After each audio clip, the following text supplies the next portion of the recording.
cita médica. Tenía en la cabeza básicamente que esta intervención que hace la señora vicecanciller se haría en el momento de la discusión del proyecto de ley que está de cuarto en el orden del día. Por eso ofrezco disculpas por no estar aquí. No obstante, tengo un muy detallado resumen de la intervención de la señora vicecanciller respecto de este proyecto. Yo quisiera hacerle unas 3 preguntas, señora vicecanciller, y me gustaría que me las pudiera responder. La primera, ¿en dónde lee usted, señora vicecanciller, en esta iniciativa legislativa que se pueda observar, interpretar o derivar algún efecto extraterritorial de esta ley? Porque ese es el eje de su argumento. Yo quisiera que me dijera en qué artículo de estos 7 podemos deducir, interpretar que esta ley va a tener un efecto extraterritorial. Porque es que una vez usted aduce que esto tiene efecto extraterritorial, pues eso le permite, por supuesto, luego argumentar que el Congreso de la República con esta iniciativa estaría invadiendo la órbita exclusiva de competencias en materia de relaciones exteriores del presidente de la República.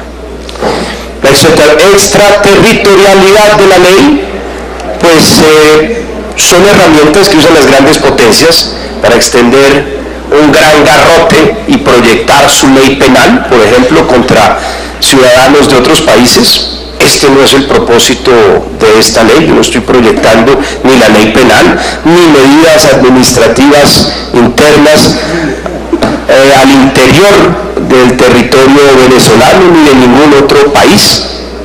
Y la extraterritorialidad de la ley, hasta donde yo recuerdo en mis clases en la Facultad de Derecho, pues realmente se proyecta única y exclusivamente en Colombia para efectos civiles, matrimonios, divorcios, en fin. Yo no lo encuentro, pero me gustaría que usted sí me pudiera decir, dado que ese es su argumento central, para que en nombre del gobierno nacional se opongan a esta iniciativa legislativa. Segundo, dígame también, señora vicecanciller, en qué ley, en qué estatuto se establece que la revocatoria de una visa es una sanción de naturaleza administrativa. Yo quisiera que usted me pudiera de pronto esclarecer sobre ese punto, porque yo no tengo conocimiento respecto de eso. No existe una sanción que se llame revocatoria de visa.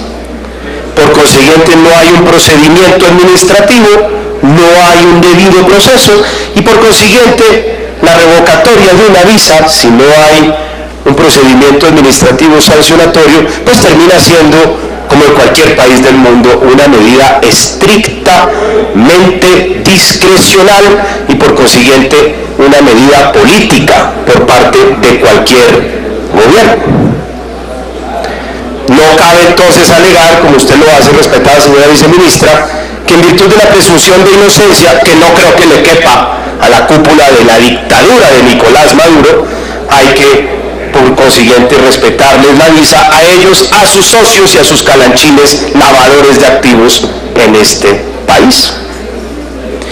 Entonces, pues si la visa no es una revocatoria, la visa no es una sanción.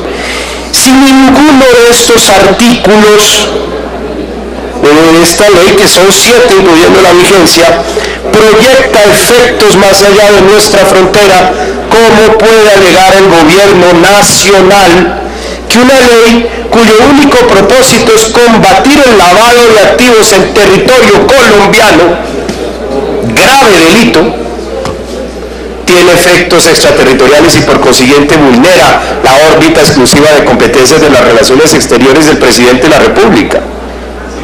No entiendo el argumento ni los ejes de su exposición, respetada vicecanciller, y sí quisiera que me respondiera muy puntualmente esas 2 observaciones que estoy haciendo. Esta ley, querida canciller, lo único que busca es detectar, ubicar y encontrar los bienes pertenecientes a a una cúpula criminal de una dictadura que está lavando activos en Colombia, activos obtenidos del pillaje, del robo continuado y permanente de las arcas del pueblo venezolano. Las consecuencias de ese robo a gran escala es que ya tenemos a 1.300.000 almas en este país viviendo en la más absoluta miseria, la mayoría de ellos. Y se prevé, señora canciller, y será tal vez el problema más grande que enfrente su gobierno en estos 4 años, que en los próximos 2 años lleguen 2 millones de personas más expulsadas por un régimen criminal que tiene a su país padeciendo hambre, sufrimientos, penurias, que acabó completamente con el sistema público de salud, que no ofrece medicamentos, que no ofrece sino el exilio a sus propios hijos y pobladores. ¿Esta ley no busca más? Señora vicecanciller, el único punto del mundo en donde se están transando los bolívares, una moneda repudiada, y repudiada inclusive en Venezuela, al interior de su propio país, se llama Cúcuta. En Cúcuta, las casas de cambio compran esos bolívares por pesos, y esos pesos o esos dólares que se intercambian por bolívares se están reciclando en la economía del lavado de activos de este país.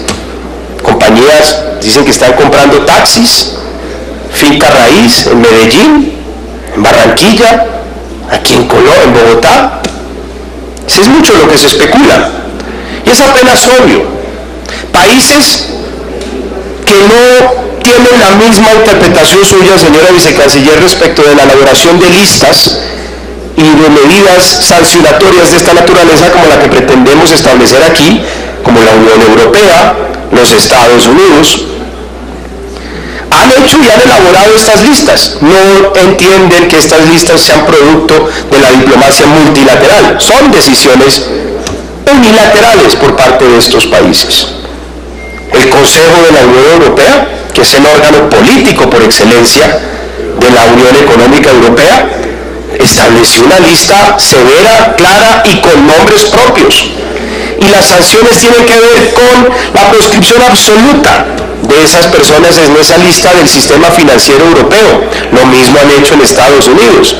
Imagínense ustedes, si estas personas salen del sistema financiero, no pueden transar en dólares, no pueden transar en euros.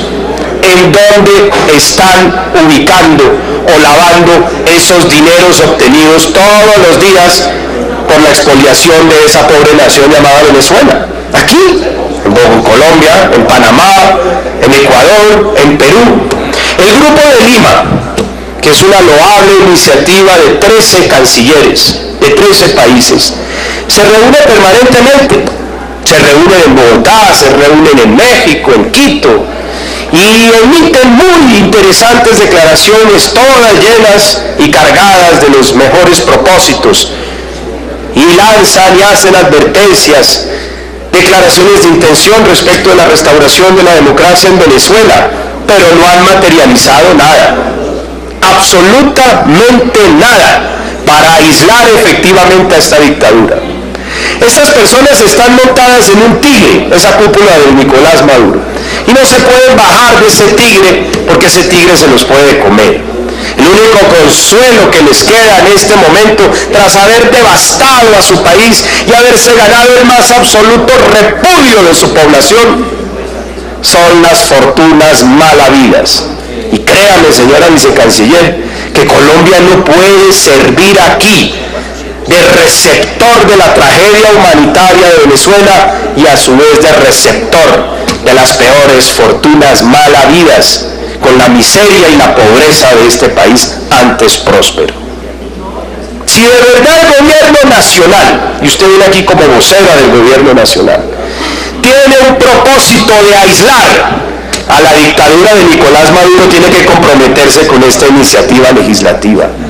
De lo contrario, todo lo que dijo en campaña el presidente Duque quedó en el aire. porque mucha campaña política se hizo en este país alegando la fragilidad y la debilidad del anterior gobierno con la dictadura de Nicolás Maduro, acusando permanentemente de complacencia con ese régimen oprobioso.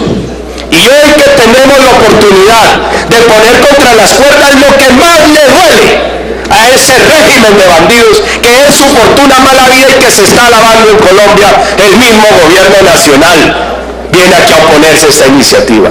Yo francamente no entiendo este nivel de incoherencia política. Si de verdad hay coherencia con lo dicho en la campaña, hay que apoyar por parte del gobierno esta iniciativa legislativa. De lo contrario, se le mintió a los colombianos, se exacerbó el odio que sienten los colombianos por Nicolás Maduro y por ese régimen para obtener votos. Y a la hora de materializar todas esas promesas electorales, el gobierno nacional se sustrae de la posibilidad de verdad aislar a una dictadura que tiene al norte de Santander, a Arauca y al Bichada padeciendo los peores sufrimientos porque su sistema de seguridad social, de salud, de atención humanitaria está completamente colapsado.